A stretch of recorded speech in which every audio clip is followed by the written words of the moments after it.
Welcome once again to Heart of a Shepherd. This is the second video devotional for today.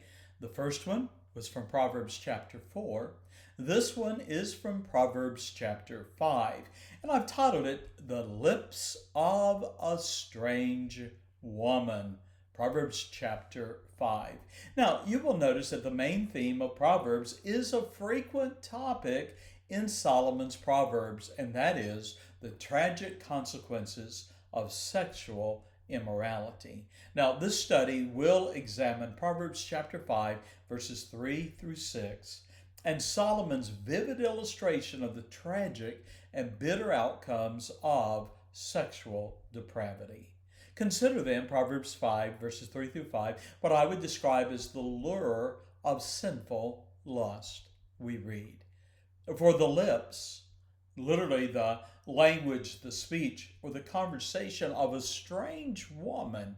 Now, the strange woman in Proverbs is an adulterous woman, an immoral woman.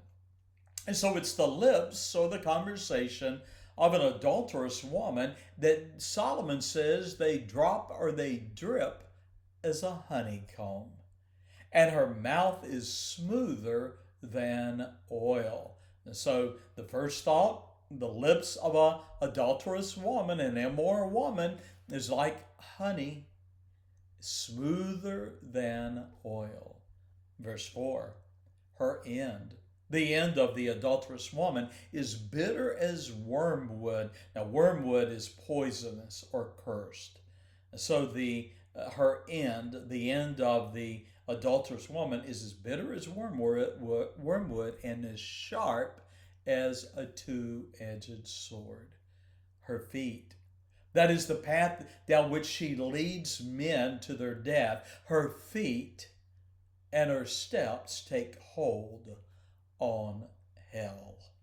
Now, every man would do well to hear and heed Solomon's warnings to his son. And so the king cautioned the young prince about a strange woman's tempting ways in verse 3. For instance, her lips may taste as sweet as honey, but the terrible bite of lust is poison to the soul and pierces the heart as a two-edged sword. No wonder Paul urged Timothy in 2 Timothy 2 and verse 22, flee also youthful lust. And then verse 6. You'll notice in verse 6 that lust leads to self-destruction and death. Lust leads to the death of a marriage, death of a family, death of a career, death of success. Such is the path that a man takes when he follows an adulterous woman. Verse 6 then, lest thou shouldest ponder or consider the path of life. Her ways, the ways of an adulterous woman, are movable. That is, they're uncertain, and thou canst not know them.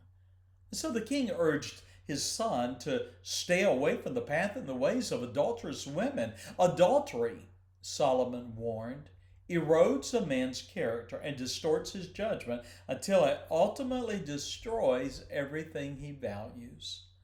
You see, immoral women, according to this verse, have no moral guide. They are movable. They are wanderers, driven by lust, and have strayed far from the path of light. Well, consider this in closing. Today's world encourages young people to believe they can engage in sexual immorality without facing consequences. However, only fools think they are the exception to the effects of sin. Be warned. Breaking God's commandments, such as Exodus 20, thou shalt not commit adultery, or verse 17 of Exodus 20, thou shalt not covet. You see, breaking God's commandments leads you down a path of self-destruction, and adultery is no exception. Sexual sins inevitably destroy marriages, families, careers, reputations, and friendships. Well, for those tempted to minimize lust and avoid pornography, Christ warned, Matthew 25, verse 27 and 28, "You have heard that it was said by them of old time, thou shalt not commit adultery. But I say unto you, that whosoever looketh on a woman to lust after her hath committed adultery with her already in his heart. Tantalize your lust and your thoughts with pornography, my friend, and you are an adulterer. And so I encourage you, heed Paul's exhortation and flee youthful lust. Well, thank you for being a part of our study. The next few days will continue in the book of Proverbs. God bless and bye-bye.